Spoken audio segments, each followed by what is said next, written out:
이 탐험이라는 거를 좀 더 본격적으로 해보기 위해서 여러 가지로 모색을 했었는데요.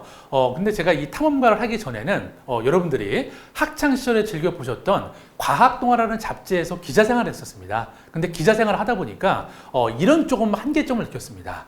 자, 결국 모든 학문이 그렇겠지만 저는 특히 이 과학이라는 학문의 본질은 질문을 던지는 학문이라고 생각을 합니다. 자, 예를 들면 수백 년 전에 어떤 누군가가 밤하늘을 올려다보면서 우주는 어떻게 만들어졌을까? 라는 호기심이나 질문을 갖지 않았더라면 현대 천문학은 존재하지 않았을 겁니다. 아마 모든 분야가 그랬을 겁니다. 자, 그런데 이거를 글로서만 써서 표현하려고 하니까 쓰는 저도 흥미가 떨어지고 과연 내 기사를 읽는 내 고객인 이 청소년들이 과연 호기심이 생길까라는 그런 어떤 딜레마에 빠졌다라는 거죠. 자, 그런데 저한테는 남들은 실패라고 불렀지만 지난 5년 동안 축적해놨던 이 탐험이라는 또 다른 형태의 경험치가 있었기 때문에 이 경험을 토대로 이런 판단을 내렸습니다. 자, 어찌 보면 이 탐험이라는 행위가 그냥 단순히 사막에 가서 캠핑하고 그냥 별 보는 걸로 끝나는 게 아니라 과학을 전달하는 그리고 과학을 경험하는 또 다른 방법이나 채널이 될 수 있겠다라는 생각이 들어서 탐험을 본격적으로 해보기 위해서 이 조난을 당했던 호주로 다시 돌아갔습니다. 자, 그런데 일단 탐험을 하려면 사막 지형을 완벽하게 이해해야 됩니다. 자, 그래서 생각이 났던 게 무작정 현지 여행사를 찾아가서 노크를 했죠. 가서 이렇게 협상을 했습니다. 자, 사장님, 저는 여행사에서 일해본 적은 없습니다. 하지만 당신네가 갖고 있지 않은 이 탐험이라는 또 다른 경험치를 가지고 있으니까 만약에 나를 1년 동안만 먹여주고 재워주면 내가 1년 안에 당신 여행사가 갖고 있지 않은 이 탐험이나 과학을 테마로 한 여행 상품을 만들어 놓고 한번 세일즈, 마케팅까지 해보겠다 라고 협상을 했더니 뭐 이쪽에서는 아쉬울 게 없죠. 먹여주고 재만 주면 된다니까. 그래서 제가 호주 시드니 반대편에 있는 이 퍼스라는 도시에서 1년 동안 일을 배운 적이 있습니다. 그런데 아무래도 외국 생활을 하다 보니까 두 가지가 제일 힘들었습니다. 일단 영어가 잘 안 되니까 친구가 거의 없었습니다. 제가 지금 이렇게 말이 많은데 당시 교민사회 어르신들이 저 젊은이는 참 과묵한 게 진정성이 느껴진다면서 우리 식당에 와서 밥 좀 먹고 가라고. 그리고 이거보다 사실 더 힘이 들었던 건 뭐였냐면 금전적으로 여유가 없다 보니까 문화생활 할 만한 게 전무한 겁니다. 자, 이를테면 하루는 주머니에 손을 넣어봤더니 호주 달러로 2달러가 있더라고요. 아마 요즘 환율로 치면 한 1,700원 좀 될 겁니다. 그래서 대형마트가 마감할 시간에 가서 이 2달러를 가지고서 내가 가장 배불리 오래 먹을 수 있는 게 뭔가 찾아봤더니 바로 당근이더라고요. 네, 2달러를 내면 당근 50개를 줬습니다. 네, 그거를 이제 한 포대를 사다가 제가 일주일 동안 당근만 30개를 먹었던 적이 있었는데요. 제가 임상 실험을 해보니까 여러분 당근을 일주일간 드시면 새 사람이 됩니다. 네, 위장병이 다 사라지고요. 머릿속에 상념이 사라지고 감겨있던 눈이 떠집니다. 그런데 일주일을 넘어가는 순간 아주 심각한 부작용이 나옵니다. 내가 이러다가 말이 될 수도 있겠다는 생각이 들어서 더 이상 당근을 먹지 않았고요. 아무튼 이렇게 그 돈이 없다 보니까 돈 안 들이고서 문화생활 할 수 있는 가장 좋은 방법이 뭘까 떠올려 봤더니 배운 게 도둑질이라고 도서관이랑 박물관에 가는 게 최고의 선택지였습니다. 그래서 정말 1년 동안 이 호주에 머물면서 거짓말 요만큼 못해서 하루도 빼놓지 않고 도서관과 박물관에 출근 도장을 찍었습니다. 자, 그렇게 매일같이 도서관에 가니까 사서분도 친해지고 박물관 연구자들도 친해져서 제가 좋아할 만한 책이 나오면 저한테 권해주는 그런 사이까지 발전을 했습니다. 자, 그러던 어느 날 여느 때처럼 도서관에 이제 걸어갔더니 그날따라 이 사서분께서 저를 다급히 부르는 겁니다. 헤이 문 빨리 와봐 그러는 거예요. 왜 그래? 그랬더니 야, 드디어 네가 찾던 책이 나왔다라는 거예요. 너한테 딱 맞는 책이 나왔다라는 겁니다. 자, 그래서 책을 딱 받아봤더니 제가 외계 생명체에 관심이 많습니다. 자, 그것과 관련된 책이었는데 저는 이 책의 제목보다도 이 책의 저자였던 바로 지금 제 앞에 앉아있는 이 마틴 반 크라넨 덩크라는 저자의 이름을 보는 순간 온몸에 소름이 돋았습니다. 왜냐하면 내가 이 사람의 이름이 너무나 귀에 익은 겁니다. 한 번도 본 적이 없는데, 근데 가만히 생각을 떠올려 보니까 제가 나름 과학 덕후다 보니까 정말 수백 편의 과학 다큐멘터리를 봤는데요. 그때마다 항상 우주의 경이로움을 설명할 때 늘 카우보이 모자를 쓰고 사륜우동차를 타고 등장해서 설명해 주던 나사 박사님이 계셨는데 바로 그분이더라고요. 그리고 프로필을 봤더니 마침 제가 살고 있는 이 퍼스라는 도시에 연구소로 파견 근무를 나와 계시는 겁니다. 자, 심장이 2배 이상 빨리 뛰기 시작했습니다. 그래서 그날 밤에 흥분된 마음을 가라앉히고 이 박사님께 만나고 싶다고 장문의 이메일을 보냈습니다. 그런데 영어를 못했던 제가 어떻게 장문의 이메일을 보냈을까요? 네. 그렇죠. 이순신 장군한테는 12척의 배가 있고 우리한테는 구글 번역기가 있죠. 네, 때마침 이 무렵에 구글 번역기 베타 버전이 출시가 됐습니다. 자, 근데 여러분 아마 다 기억하시겠지만 구글 번역기 베타 버전이 나왔을 때 거의 번역기라고 할 수가 없었죠. 네, 그래서 솔직히 기대도 안 했습니다. 네, 정말 그냥 만나고 싶은 마음이 앞서서 구글 번역기로 장문의 이메일을 써서 이 박사님께 메일을 보냈는데 놀랍게도 일주일 뒤에 답장이 온 겁니다. 오케이, 파인. 만나자. 자, 저는 너무 기분이 좋았는데 한편으로 영어라는 게 이렇게 어순이 안 맞아도 다 의사소통이 되는구나. 그래서 그 뒤로도 계속 구글 번역기를 주고 받았는데 사실 뭐 어휘력이나 문법이 늘진 않았을 겁니다. 하지만 뭔가 영어에 대한 자신감, 외국 사람과 대화하는 데 있어서 자신감이라는 게 저는 이 번역기로 메일을 주고받으면서 그때 되게 좀 크게 영어 자신감을 얻었던 것 같습니다. 자, 아무튼 이 메일을 받고 나서 너무 기분이 좋아서 이 메일을 프린트를 해서 뒷주머니에 넣고 다니면서 매일 꺼내보면서 스스로 동기부여를 했습니다. 내가 열흘 뒤면, 9일 뒤면, 8일 뒤면 이 박사님을 만난다라고 생각하는 찰나에 갑자기 겁이 나는 겁니다.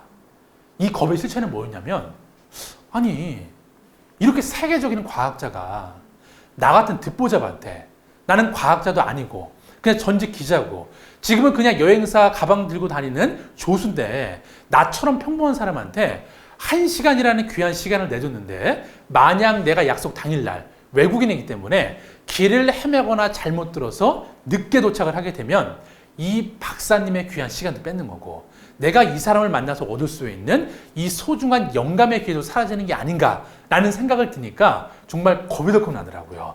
자, 그래서 그 다음날부터 내가 뭘 할 수 있을까라고 고민하다가 그냥 이게 번뜩 떠올랐습니다. 자, 일이 끝나면 이 여행사에서 이 박사님이 근무하는 연구소까지 매일 걸어가는 연습을 했습니다. 네, 길을 안 잊어버리려고. 지금이야 뭐 구글맵 키면 뭐 턴 라이트, 레프트 뭐 도착 시간 다 나오지만 그때는 그런 게 없으니까 5블럭을 지나서 큰 나무가 나오면 이 나무를 중심으로 10시 방향으로 교차로를 건너면 거기가 연구소다. 이렇게 이미지 트레이닝을 하면서 매일같이 연구소 로비를 어슬렁거렸습니다. 자, 어슬렁거리니까 당연히 수상하겠죠. 3일째 되는 날 보안 요원한테 걸렸습니다. 네. Hey, come on. 딱 부르더라고요. 딱 갔더니 Are you scientist? 그래서 과학자 아닙니다. 그랬더니 야, 여기는 보안구역이라 아무나 들어오면 안 되는데 너 왜 이렇게 왔다 갔다 하냐, 수상하다. 도대체 뭐 하는 사람이냐. 그래서 솔직히 짧은 영어로 얘기를 했습니다.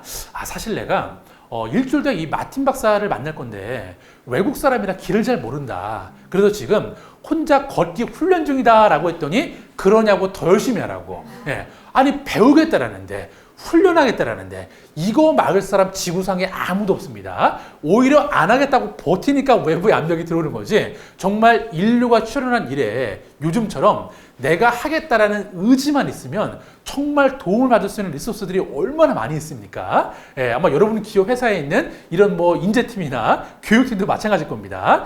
자, 어쨌든 그래서 이렇게 또 친구가 되고 나서 이제 약속 당일날은 몰래 들어가지 않았고요. 정식으로 벨을 눌러서 딱 걸어 들어갔더니 그 보안요원 분이 저를 보자마자 바로 전화 수화기를 들어주시더라고요. 왜? 서로 커뮤니케이션은 잘 안 됐지만 제가 이날 이 시간에 여기 온 목적이 명확하잖아요. 목적 딱 한 가지. 오로지 마틴 박사. 자, 그래서 딱 만나게 됐는데 또 메일 내용이 한국에서 기자를 했다고 했으니까 그냥 가기가 조금 뻘쭘해서 또 인터뷰를 하기 위해서 질문지를 만들어 갔습니다. 자, 그래서 이번에도 구글 번역기를 돌렸습니다. 그런데 정말 엄청난 결과가 나왔습니다. 여러분, 영어로 질문은 무슨 문이죠? 의문문이죠. 근데 구글 번역기를 돌렸더니 놀랍게도 what이 다 문장 뒤에가 있는 겁니다. 무슨 말인지 이해하셨나요, 여러분? 네. 내가 아무리 영어를 못해도 what do you 말할 아닌가요? 네, 하지만 뭐 별로 개의치 않았습니다. 왜냐하면 뭐 what이 뒤에 있으면 어떻고 가운데 있으면 어떻습니까? 그냥 이 전문 용어라는 거는 이 전문 분야는 사실 단어랑 동사만 대충 매칭이 돼도 대충 맥락이 캐치가 되기 때문에 그냥 what만 앞으로 끌어당겨서 인터뷰를 마쳤더니 이 마틴 박사가 몇 달 뒤에 제가 영어가 좀 편해졌을 때 저한테 그런 얘기를 하더라고요. 야, 솔직히 나 그날 너한테 메일을 받고 나서 오케이는 했지만 사실 걱정이 앞섰대요. 왜냐면 일단 메일을 받아보니까 아, 얘가 영어를 아예 못하는구나 라는 거를 캐치를 했고 그 암호문을 아무리 뒤져봐도 어딜 봐도 얘가 과학자라는 얘기가 없는 거예요. 아니 그러면 영어를 아예 못하는 일반인한테 내가 무슨 희망의 메시지를 줘야 되나 라고 고민을 했는데 막상 만나보니까 what은 뒤에가 있고 이게 영어인지 중국어인지 이해도 안 되고 그래서 솔직히 뒤에 일정도 있고 해서 돌려보내고 싶었는데 그럼에도 불구하고 인터뷰가 너무 즐거웠다는 겁니다. 그거 왜 그랬냐 그랬더니 첫 번째 질문이 너무 흥미로웠다는 겁니다. 제가 대략 이런 질문을 했습니다. 제가 박사님이 출연하신 다큐멘터리 다 보고 왔습니다. 근데 다큐멘터리 내용을 보니까 이 토성이라는 행성에 엔켈라두스라는 위성이 있습니다. 지구의 달에 해당하는. 근데 나사 탐사선이 이 위성을 조사해 보니까 이 위성 지각 밑에 액체 상태에 물이 있다는 게 관측이 됐습니다. 아니 그러면 물이 존재한다는 거는 생명체가 존재할 수 있는 최소한의 조건이 충족이 된 건데 박사님 생각에 이 엔켈라두스에 어떤 수준의 생명체가 살 것 같습니까? 라고 첫 번째 질문을 딱 던졌더니 이 박사님 생각에 어라? 이놈이 영어는 못해도 공부를 하고 왔네? 라고 해서 아주 재미있게 인터뷰를 마쳤고요. 자, 그리고 이제 인터뷰가 끝난 다음에 야, 너 고생했으니까 내가 연구소 내부를 다 한번 투어를 시켜줄게. 그래서 퇴근 시간을 미루시고서 2시간 동안 연구소 내부를 저한테 다 오픈해 주셨습니다. 자, 근데 저한테는 단순한 연구소 투어가 아니었습니다. 제가 그토록 다큐멘터리에서 수십 번 봤던 바로 그 공간 안에 내가 지금 들어와 있는 거죠. 자, 그리고 이제 끝난 다음에 정말 큰절하고 집에 가려고 했더니 박사님이 5분만 기다리래요. 5분을 딱 기다렸습니다. 자, 5분 내에 오시더니만 저한테 아주 특별한 한 가지 제안을 했습니다. 야, 보름 뒤에 각 대륙을 대표하는 이 나사 과학자들이 이 호주에 모여서 컨퍼런스를 개최한다. 그리고 컨퍼런스가 끝난 다음에 첫 번째로 탐험을 떠날 건데 너 같이 가지 않을래 그러는 거예요. 네, 그래서 아주 우연한 기회에 돈 안 드는 도서관, 돈 안 드는 박물관, 돈 안 드는 구글 번역기, 돈 안 드는 이 박사님께 메일을 보냈던 이 손끝만한 용기 덕분에 저처럼 평범한 사람이 이 나사 탐험대에 옵저버로 합류를 하게 됩니다. 자, 그리고 드디어 보름 뒤에 정말 기적 같은 일이 벌어졌습니다.